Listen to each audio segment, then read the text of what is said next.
Santiago 4, vamos a leer los versículos 4 a 10.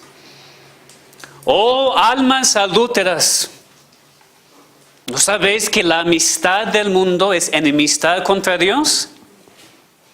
Cualquiera pues que quiera ser amigo del mundo, se constituye enemigo de Dios. ¿O pensáis que la Escritura dice en vano, el Espíritu que Él ha hecho morar en nosotros nos anhela celosamente? Pero Él da mayor gracia. Por eso dice, Dios resiste a los soberbios y da gracia a los humildes.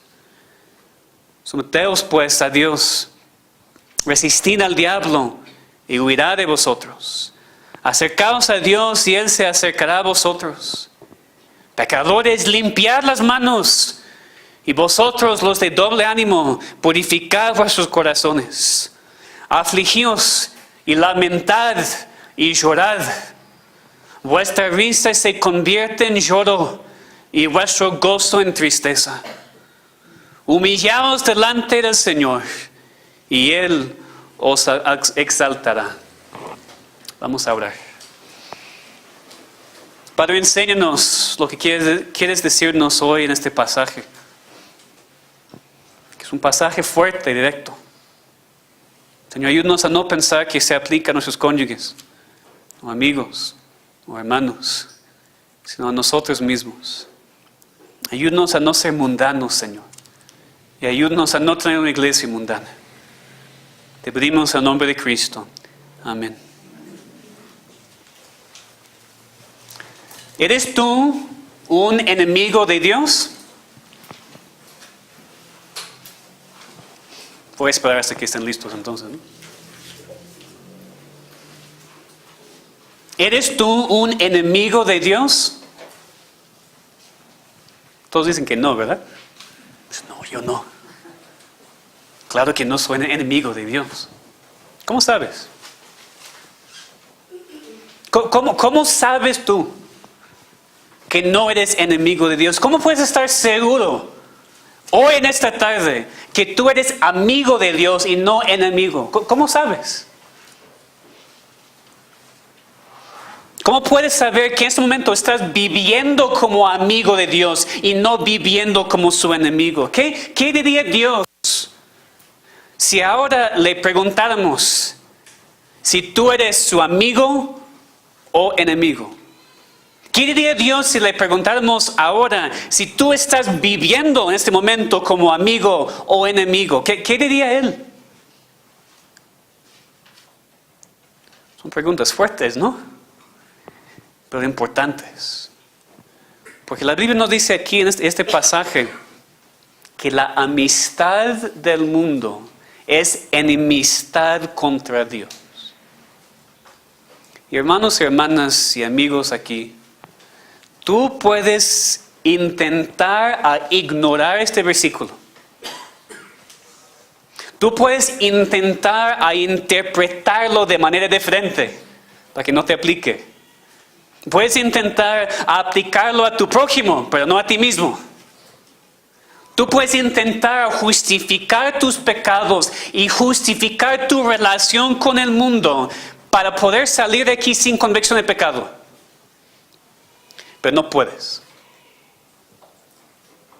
Este versículo es para ti. Y es para mí. Te aplica a ti y me aplica a mí. La amistad del mundo es enemistad contra Dios. Punto. Punto. No puedes amar y servir a dos amos.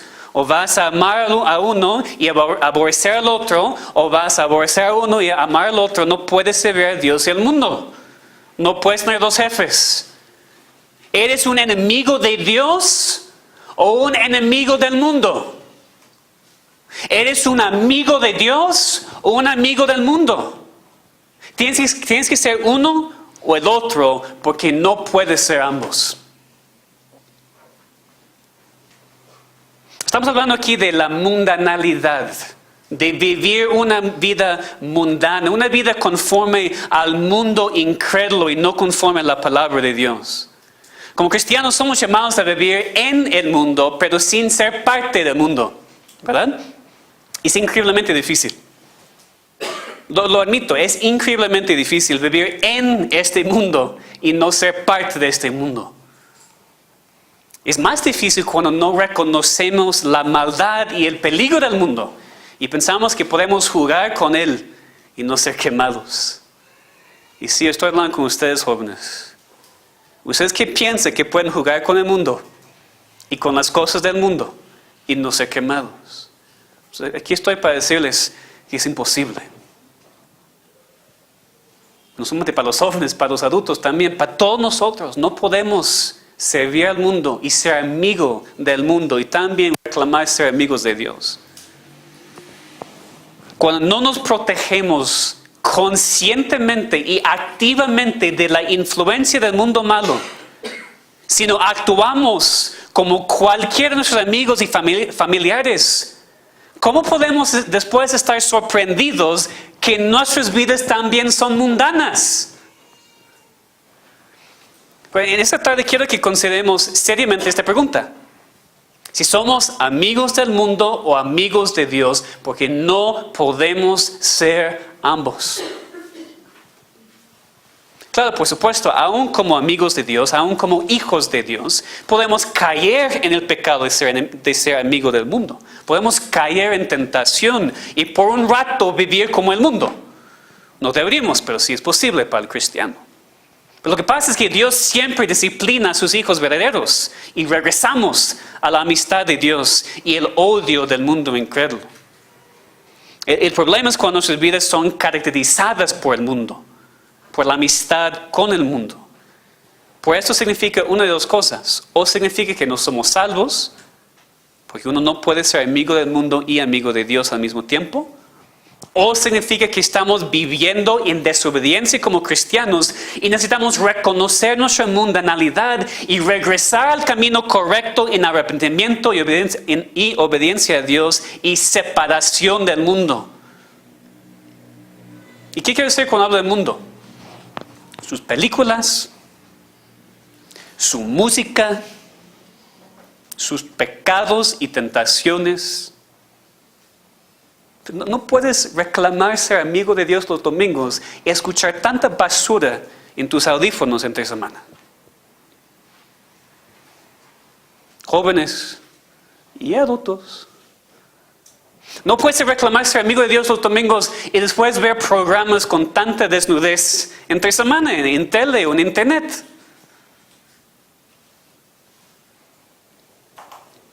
Entonces, yo no sé, por supuesto, cuál es el estado de tu corazón ante Dios en esta tarde.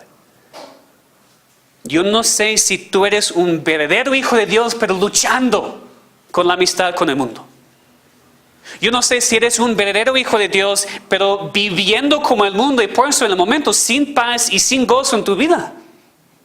Yo no sé si no eres hijo de Dios y por eso eres parte del mundo que se opone a Dios. Yo no sé. Pero Dios sí. Y oramos que Él use este mensaje de hoy para convencerte de tus pecados y tu necesidad o de ser salvo o de separarte completamente de este mundo incrédulo en el cual vivimos. No digo salir del mundo porque no podemos. Cristo nos dijo, tenemos que vivir en el mundo, pero sin participar en tantas cosas pecaminosas del mundo. Y ustedes saben lo que son. A veces, no, pero yo no sabía. Eso es mundano. No, tú sabes. No me digas eso, ¿no? Yo sé, ustedes saben, aún ustedes que aquí son jóvenes. Sí saben, porque ustedes son inteligentes, ¿verdad? ¿Verdad? ¿No? Sí, son inteligentes.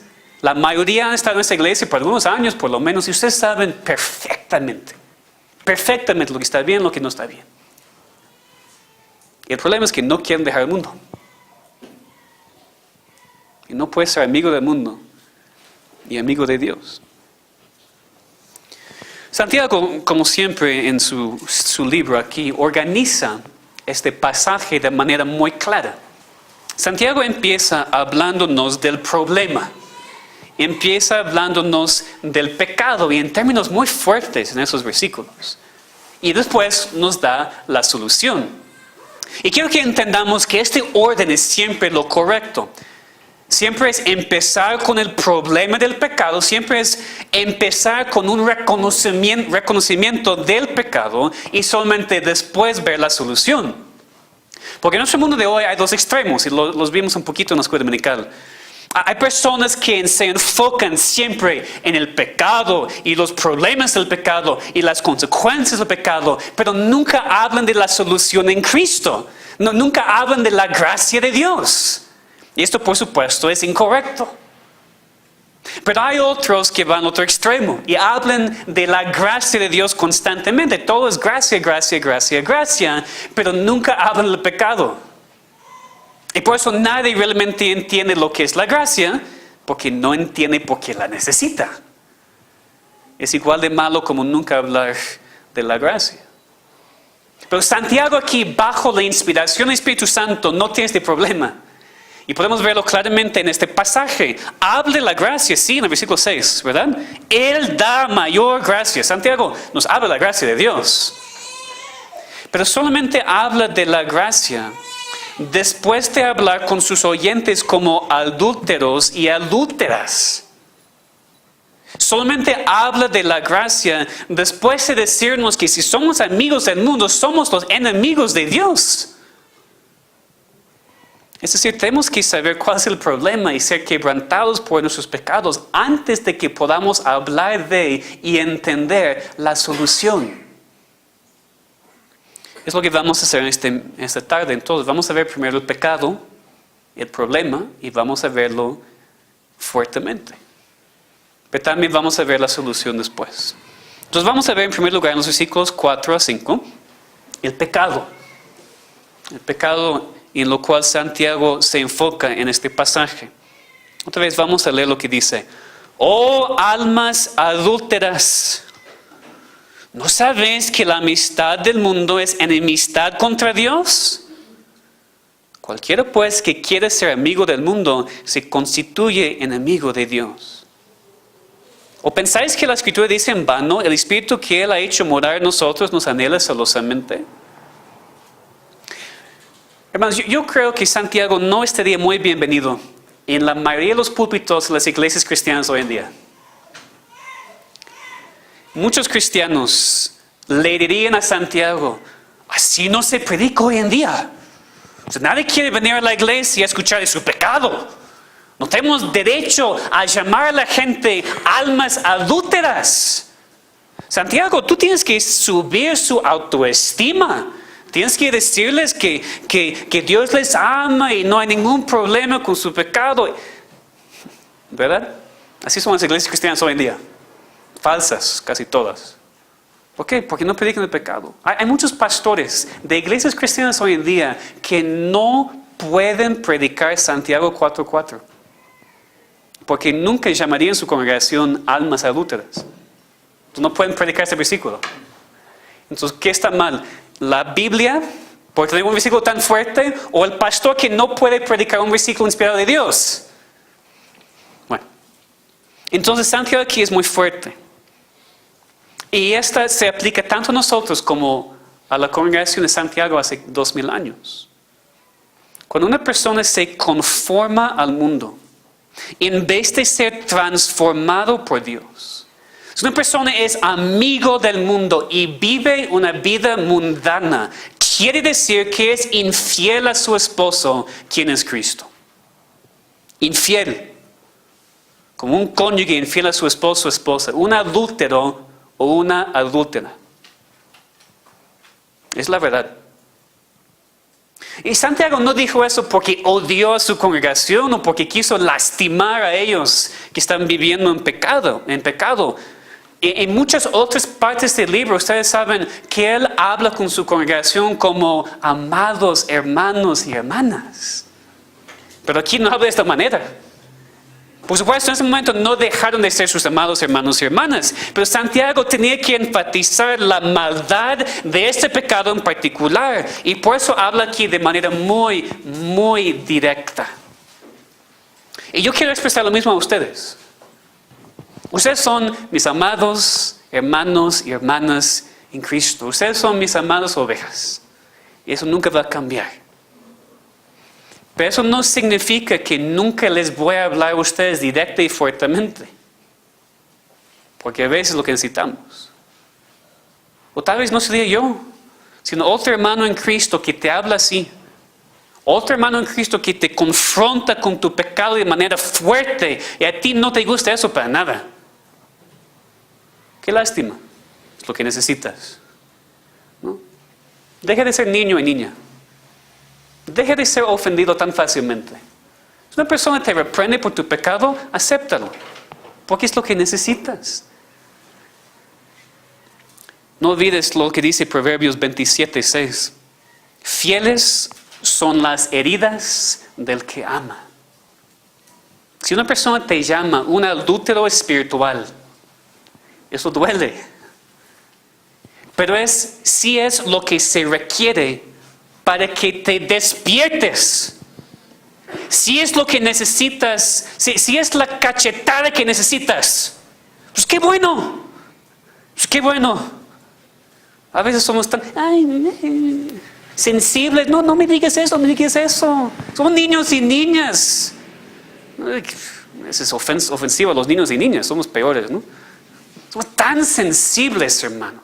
El hermano me dijo eso, el hermano me dijo eso. Sí, porque es pecado y lo necesitas. Una persona te confronta y te dice, tú eres perezoso. Tienes que venir a la escuela dominical, tienes que venir los miércoles. La verdad, hermanos, que tú dices que eres cristiano, pero eres perezoso. No, ¿cómo es posible que me digas eso? Pastor me dijo que sí, eres perezoso, pues por eso. O cualquier otra cosa, no cualquier otro pecado. Y somos tan fácilmente ofendidos, hermanos. Pero es Dios usando a los hermanos para que nos despertemos. Ahora, en general, para que nos demos cuenta, estamos mal. Pero nosotros nos engañamos a nosotros mismos tan fácilmente, ¿verdad? ¿Cuántos de ustedes piensan que están bien? La mayoría, sí, estoy bien. Perfecto, no, pero estoy bien. Entonces tenemos que pensar en lo que Santiago dice aquí, aplicarlo a nuestras vidas. Esta descripción de adúlteros es algo que Dios usó mucho con Israel en el Antiguo Testamento. Ustedes recuerdan eso, ¿verdad? Constantemente Dios estaba llamando a su propio pueblo adúlteros y adúlteras. ¿Por qué? Porque hemos sido desposados con un solo esposo, que es Cristo. Por eso, hermanos, cualquier coqueteo con el mundo es infidelidad a Dios. Y por eso es algo serio, porque Dios es un Dios celoso. Y no permite que su esposa se coquetee con sus enemigos. Dios no permite que nos quedemos en adulterio espiritual por mucho tiempo, sino nos discipline severamente para que regresemos en fidelidad a Él. Cualquier coqueteo con el mundo es infidelidad a Dios. Porque Santiago dice, la amistad con el mundo es enemistad contra Dios. Cualquiera que quiere ser amigo del mundo se constituye enemigo de Dios. La única manera para entender eso es tener un concepto correcto de qué es amistad bíblicamente. En el sentido bíblico, es algo que incluye el amor verdadero, los afectos. Es una relación fuerte, es identificarte con alguien. El problema es que hoy en día tenemos Facebook. ¿Cuántos amigos tienen Facebook? Ustedes jóvenes, ¿miles? Yo tengo como 1500 o algo así, no me acuerdo más ahora. Esos son amigos, entre comillas, ¿no? Son personas de otros países y no les conozco cara a cara. Entonces son amigos de Facebook. Eso no es lo que quiere decir aquí. Cuando habla de amistad, está hablando más de lo que nosotros consideramos mejores amigos. ¿Okay? Una persona con quien te identificas. Una persona con los mismos valores que tú. Una persona que es mucho como tú. Las dos personas son inseparables. Tienen una relación fuerte que no puede ser quebrantada. Tenemos que pensar más en estos términos cuando leemos aquí que la amistad con el mundo es la amistad contra Dios. No está hablando tanto de caer en pecado y hacer una cosa con el mundo. Está hablando de identificarte con el mundo. Está hablando de tener los mismos valores como el mundo. Es actuar como el mundo para que una persona no pueda ver la diferencia. Cuando eres amigo del mundo de esta manera, eres enemigo de Dios. Es lo que está diciendo aquí. Entonces, quítate de tu mente la idea de amigos en ese sentido de Facebook. Amigos, mejores amigos, amigos así, inseparables, que se identifican unos con los otros. No está hablando aquí tanto de pasar un poco de tiempo con la persona. No está hablando tanto de caer en pecado con el mundo. Es identificarte con el mundo y con las cosas del mundo. Y por eso, cuando un cristiano lo hace, es adulterio espiritual. Es infidelidad a Dios. O es un incrédulo porque la persona reclama ser cristiano, pero la verdad es que no tiene nada que ver con Dios. Entonces, ante todo aquí, Santiago está hablando de personas que reclaman ser cristianos o son cristianos y están actuando como el mundo. Porque, por supuesto, si es adulterio, entonces tiene que existir una relación. Entonces, tenemos una relación con Dios, pero vamos con el mundo. Ese es adulterio, es lo que pasa en el matrimonio, ¿verdad? Si tú vas con otra persona y tal vez ni cometes el acto sexual, pero estás saliendo con la persona y comprándole cosas y estás involucrado emocionalmente, eres un adúltero. Y es lo que pasa con Dios también. Dios nos ha salvado, somos sus hijos. ¿Por qué vamos al mundo? ¿Por qué estamos escuchando esas cosas? ¿Por qué estamos viendo esas cosas? ¿Por qué estamos pasando tanto tiempo en el mundo y nos cuesta tanto trabajo estar aquí en la iglesia?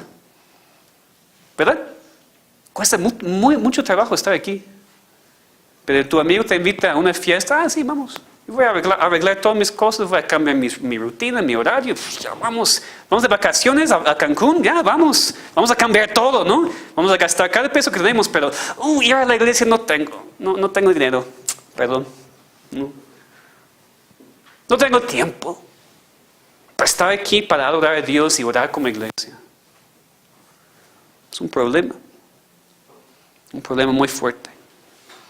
Entiendan, por favor. No está hablando de perder la salvación cuando vas con el mundo.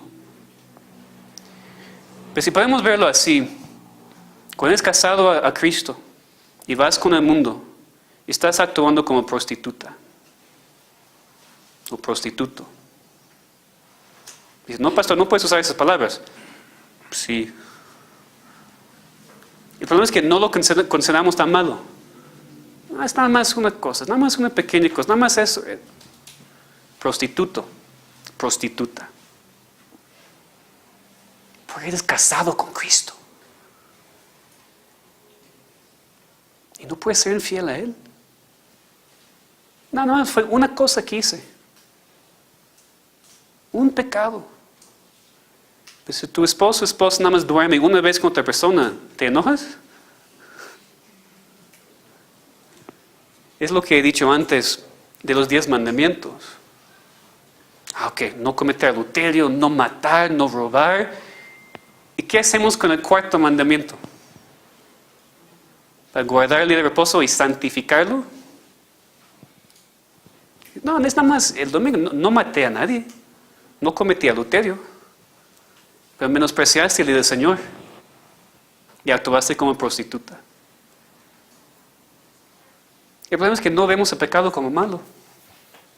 En realidad, hermano, estamos hablando en realidad. Porque ustedes me van a decir, sí, el pecado es malo, vamos a estar en la iglesia. Ustedes saben, yo sé, pero no entendemos la maldad del pecado. Lo cometemos, coqueteamos con el mundo. Estamos actuando como personas infieles. Piénsalo.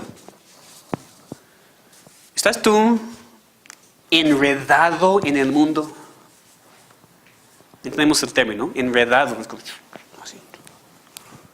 Tú tienes tantas relaciones y conexiones y prioridades en el mundo incrédulo que tú no puedes salir y no puedes desenredarte.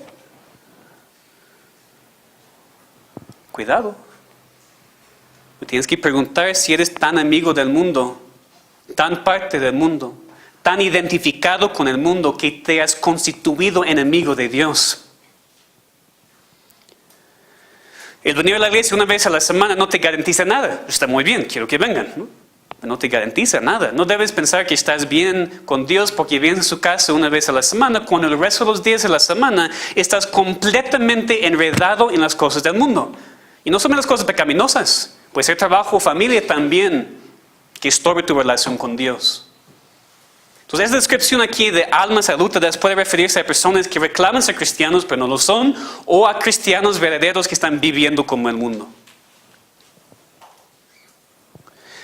Después el versículo 5 nos da la reacción de Dios cuando hablamos o cuando actuamos así. ¿O pensáis que la Escritura dice en vano, el Espíritu que Él ha hecho morar en nosotros nos anhela celosamente? Es un versículo que ha causado mucho problema en la interpretación porque la traducción es muy difícil. Básicamente aquí significa una de dos cosas. Puede significar que Dios desea celosamente que el espíritu del hombre sea fiel a Él. O puede significar que el Espíritu Santo que Dios ha puesto en nosotros desea celosamente que somos fieles a Él y no seamos como el mundo. El punto es que Dios no está satisfecho al vernos desviados, siguiendo al mundo y siendo infiel a Él. Por su gran amor que tiene para con nosotros, sus hijos y amigos y esposa. Él desea celosamente que seamos suyos completamente y Él hace lo que sea necesario para disciplinarnos y hacer que regresemos a su camino. Es decir, Dios es un esposo de tanto amor que cuando tú te desvías y tú vas con otras personas y tú vas con el mundo y tú actúas como prostituta, Él no se sienta en la casa diciendo, bueno, espero que regrese. Te busca. Te disciplina, te azota y te duele. Es para tu bien, porque es tu esposo y quiere que tú estés con él.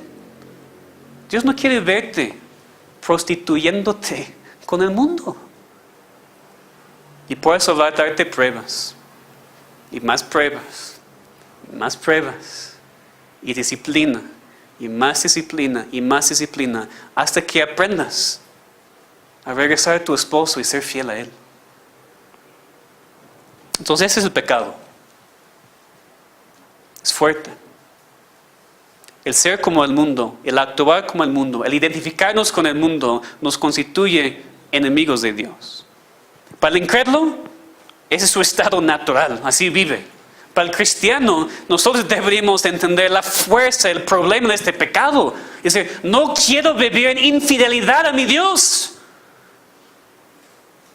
Tengo que separarme completamente de las cosas del mundo que me atraen tanto y poner mis prioridades, poner a Dios como primer lugar y cambiar mis prioridades para que yo no sea como el mundo. Pues hemos visto el pecado. Como dije al principio, también tenemos que ver la solución. ¿Cuál es la solución? Versículos 6 a 10, perdón. Vemos la solución en dos partes. Primero vemos la parte de Dios y después vemos nuestra parte. La parte de la solución que es de Dios se encuentra en el versículo 6. Pero Él da mayor gracia. Y aquí vemos el contraste, ¿no? Nosotros tendemos a ser infieles, adúlteros, mundanos, y Dios lo sabe perfectamente. Pero en vez de rechazarnos, en vez de abandonarnos, en vez de divorciarnos, aquí nos dice que nos da mayor gracia. ¿Pero qué pasa si tu cónyuge te engaña con otra persona? En el mundo la primera cosa es divorcio, adiós. Entre los cristianos muchas veces es la primera opción y no debería ser, pero adiós, no puedo más contigo. No puedo más contigo porque ya no tengo confianza. No puedo. Y Dios nunca hace eso, hermanos. Nunca. Nosotros somos infieles, mucho. Nosotros actuamos muchas veces como adúlteros. Nosotros actuamos muchas veces como adúlteras. Pero en vez de abandonarnos, en vez de rechazarnos, en vez de divorciarnos, Dios dice, no, te doy más gracia. Te doy mayor gracia. Para que puedas regresar a mí. Y pues no hay nada como la gracia de Dios. No hay nada como este favor inmerecido que nos llena de poder para hacer lo que naturalmente no podemos hacer. Obedecer y glorificar a nuestro Dios. Como mencioné en la introducción, la gracia de Dios es clave. Es absolutamente clave para la vida cristiana. Pero primero tenemos que entender el pecado. Pues otra vez, solamente porque ahora estamos en la parte de la solución, no significa que tú vas a decir, ya no estamos hablando de mi pecado, entonces ya puedo relajarme. Ya. No, no. Necesitamos entender la fuerza de este pecado. Pero si realmente ya entiendes un poquito más cuán malo es estar en las cosas del mundo y así ser infiel a tu esposo, la solución es recibir la gracia que Dios te da. Si reconocemos nuestro pecado y nuestra infidelidad y eso nos quebranta, entonces ya podemos regocijarnos en la gracia de Dios. Porque lo increíble de este versículo es que nos enseña que aun cuando actuamos como enemigos, aun cuando somos infieles al pacto, aun cuando vivimos como el mundo, Dios nunca nos abandona, nunca nos deja, sino nos da más y más y más y más y más y más y más gracia. Para que cuando abunde el pecado, sobreabunde la gracia. No importa lo que hagamos o no hagamos, no importa nuestra infidelidad, no importa nuestra mundanalidad, Dios no cambia. Dios sigue fiel. Dios nos ama, Dios nos disciplina y nos regresa a su camino, a su lado. Hermano, hermana, ¿te das cuenta de tanta gracia de Dios que recibes cada día? Es el fundamento de todo, porque sin su gracia no somos nada. Y esta gracia no es nada que merecemos tampoco. Entendemos que la gracia por definición es inmerecida. Es un regalo gratuito. Y Dios nos da mayor gracia, más gracia constantemente conforme a nuestras necesidades. Tú luchas con muchos pecados, Dios te da mucha gracia. Tienes tentaciones fuertes en tu vida que no puedes vencer, Dios te da gracia fuerte para vencerlos. ¿Sientes que tus pecados se están apilando hasta que no puedes respirar? Dios te da mayor gracia. Gracias que es mayor, mucho mayor que todos tus pecados. Esa es la parte de Dios. Esa es la solución a nuestro problema de ser tan mundanos de parte de Dios. Nos da mucha gracia, mayor gracia. Pero, fíjense que el versículo no termina allá. Versículo 6, después de leer de que recibimos mayor gracia, dice, por esto dice, Dios resiste a los soberbios y da gracia a los humildes. Escuchen bien. La gracia de Dios es inmerecida. No hacemos nada para merecerla. Pero sí tenemos que hacer algo para recibirla. Ser humildes. Aquí dice, Dios resiste a los soberbios, pero da gracia a los humildes. Santiago aquí está citando Proverbios 3:34. De verdad es una verdad encontrada en toda la Biblia, ¿verdad? Que Dios resiste a los soberbios, a los orgullosos, a los egoístas, pero da su gracia y su bendición a aquellos que se someten y se humillan ante Él en sumisión a su voluntad. Entonces, para no vivir como el mundo, sino como amigo de Dios, primero necesitamos reconocer que su gracia es mayor que nuestros pecados y mayor que nuestra tendencia a la mundanalidad. Pero después de ver la gracia de Dios y ver lo que Dios hace, la solución de Dios, también leemos en los versículos 7 a 10 de que somos responsables. Es decir, tenemos algo que hacer.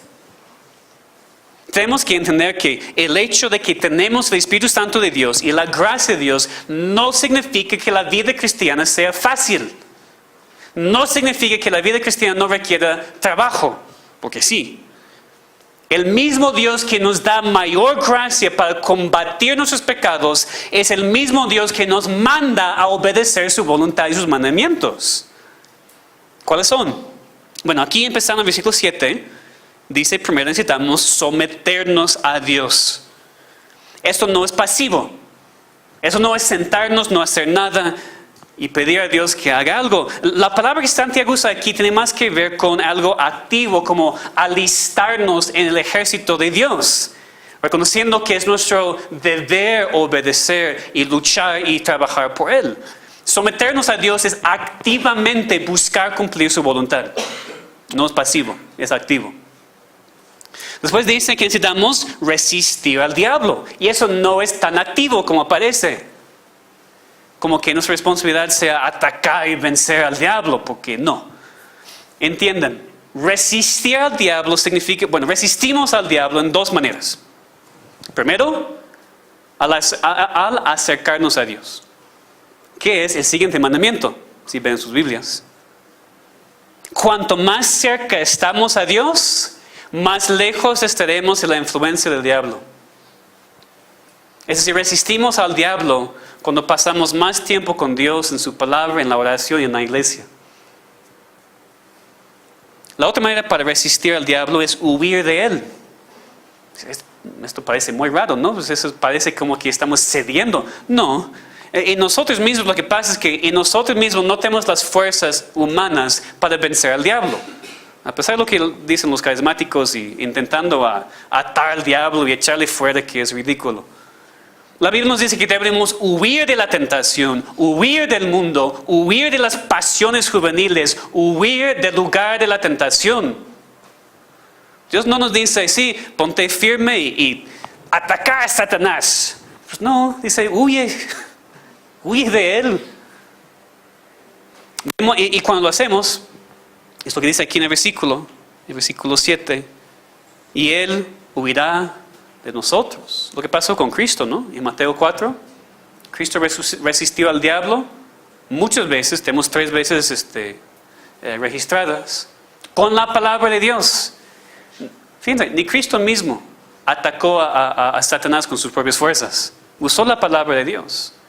Y cuando él hizo eso, ¿qué pasó con Satanás? Dice, entonces el diablo le dejó. Resistimos al diablo cuando huimos de él y la tentación y nos acercamos más a Dios en su palabra, en la oración y en la iglesia. El siguiente mandamiento es esto, es acercarnos a Dios, que apenas mencioné. Es pasar más tiempo con Él, más comunión con Él, más tiempo en la palabra, en oración, en la iglesia. Es un mandamiento muy práctico, ¿no?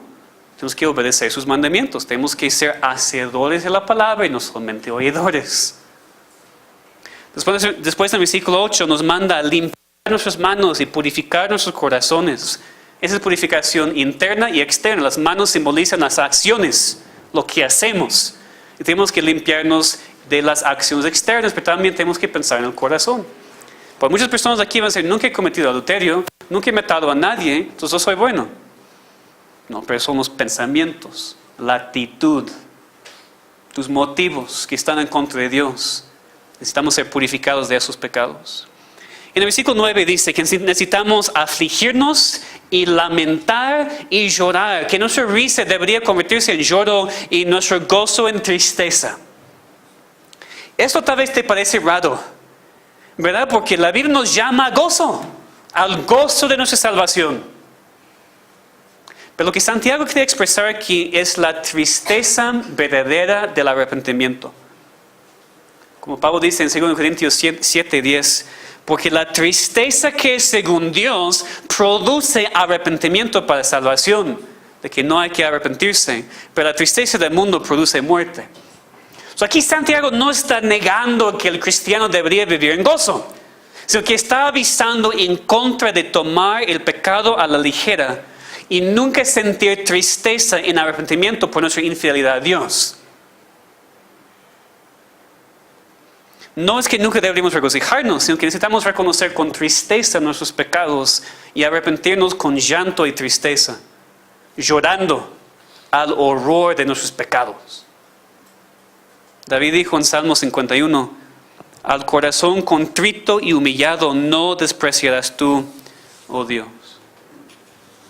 Les pregunto, ¿hemos aprendido a estar quebrantados en arrepentimiento ante Dios? o tomamos nuestro pecado a la ligera.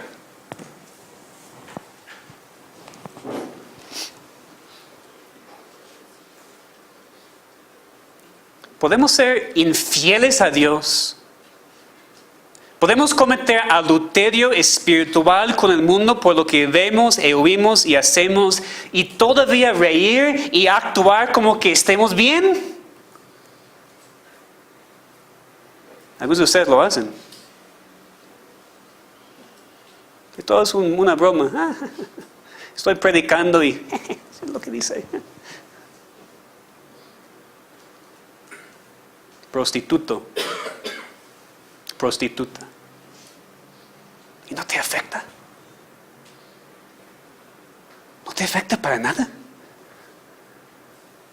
Puedes seguir con tu vida normal, riéndote con tus amigos, cuando has sido infiel a tu esposo.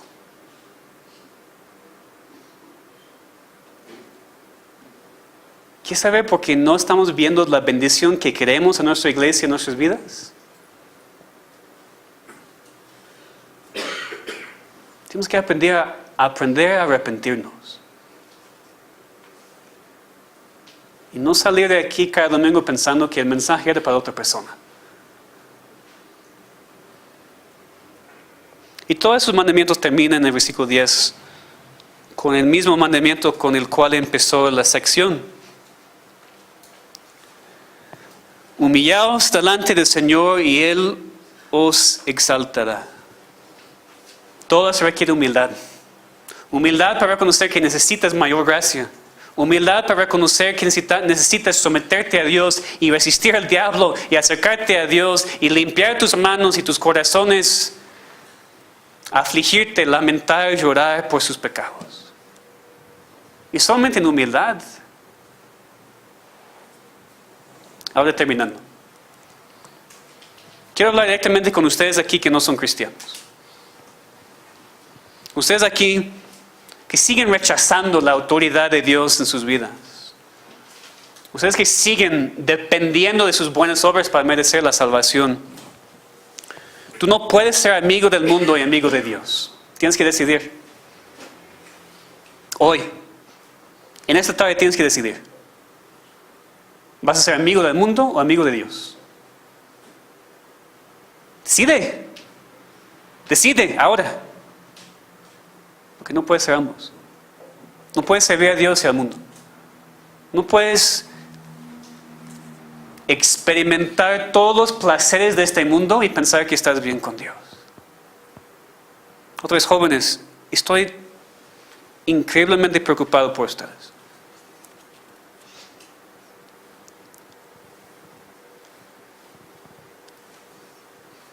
Todos nosotros luchamos con esta mundanalidad. Yo, sus papás, todos aquí. Pero ustedes, algunos, todavía no tomen en serio lo que es jugar con el mundo. Y honestamente piensan que pueden tener las dos cosas. Yo puedo disfrutar el mundo y mi juventud y también estar en la iglesia, estar bien con Dios. Y tú no puedes.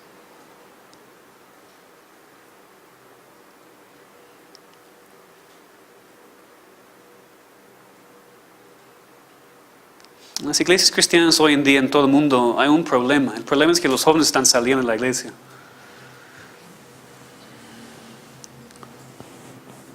Por muchas razones. Aquí tenemos el privilegio, la bendición de tener muchísimos.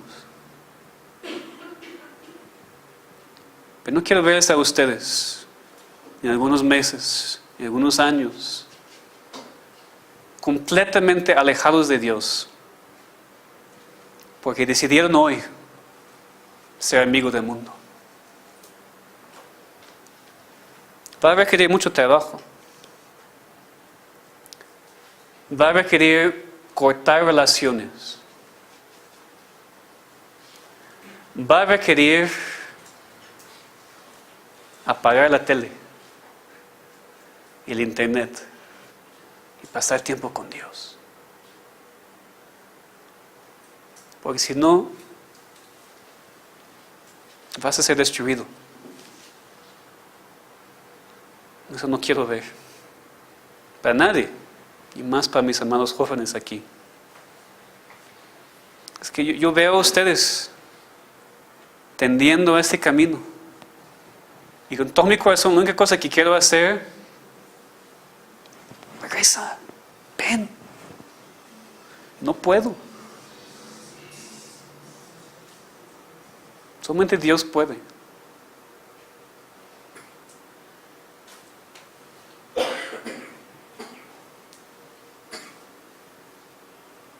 Para cualquier persona aquí que no es cristiano,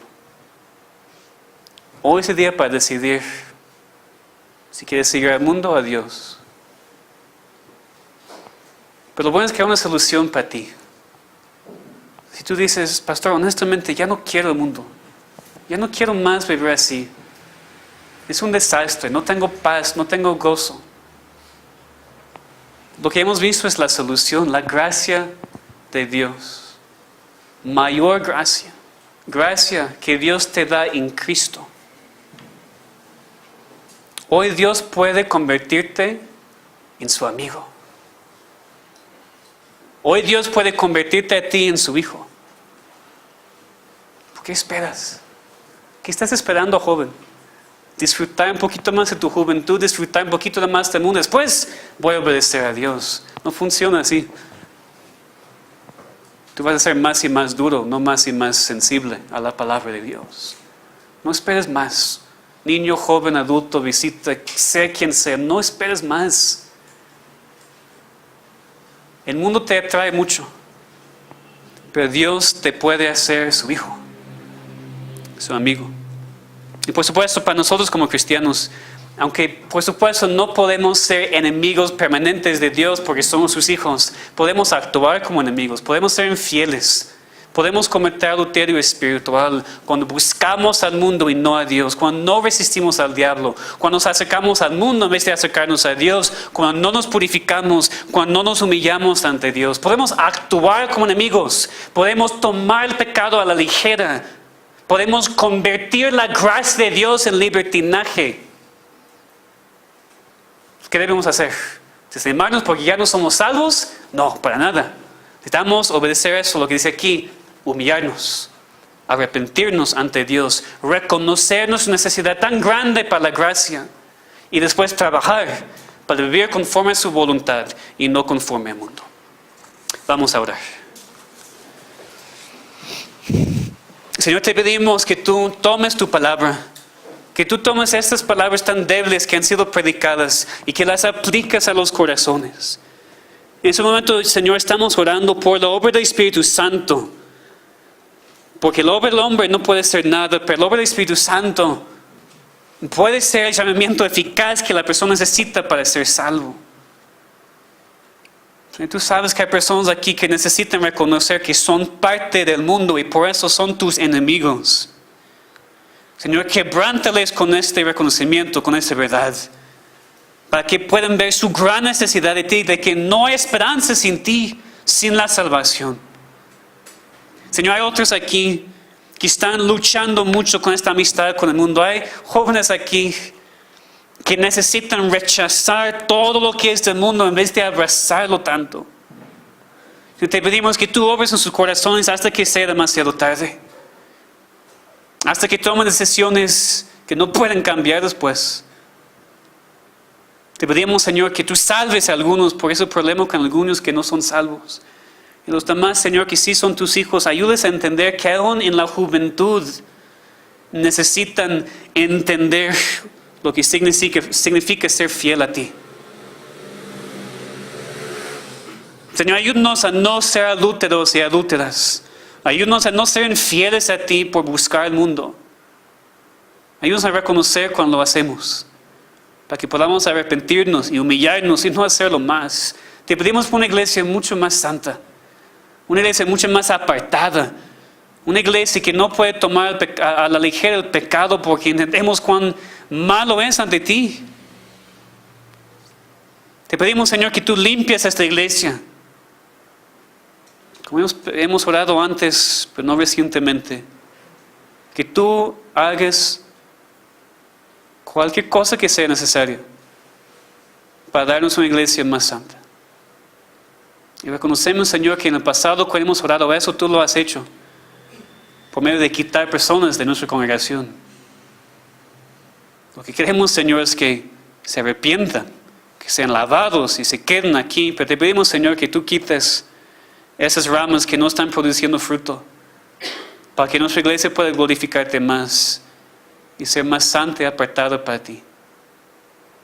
Señor, ayúdanos a no olvidar lo que hemos visto inmediatamente después de salir, sino reconocer la importancia de este tema y ser diferentes esa semana. Solamente podemos hacer eso con tu gracia, porque es mayor que nuestro pecado. Por eso te damos gracias, Señor, porque sin tu gracia nada podemos hacer. Pero hemos estudiado muchas veces que tú nos das tu gracia abundantemente. Ayúdanos a recibirla por medio de tu palabra y la oración y la iglesia. Ayúdanos a confiar y depender mucho más de tu gracia y dejar de ser tan infieles a ti. Ayúdanos a rechazar el mundo y separarnos de sus tentaciones y de sus pecados y de sus placeres. Te pedimos, Señor, en el nombre y por los méritos de Cristo. Amén.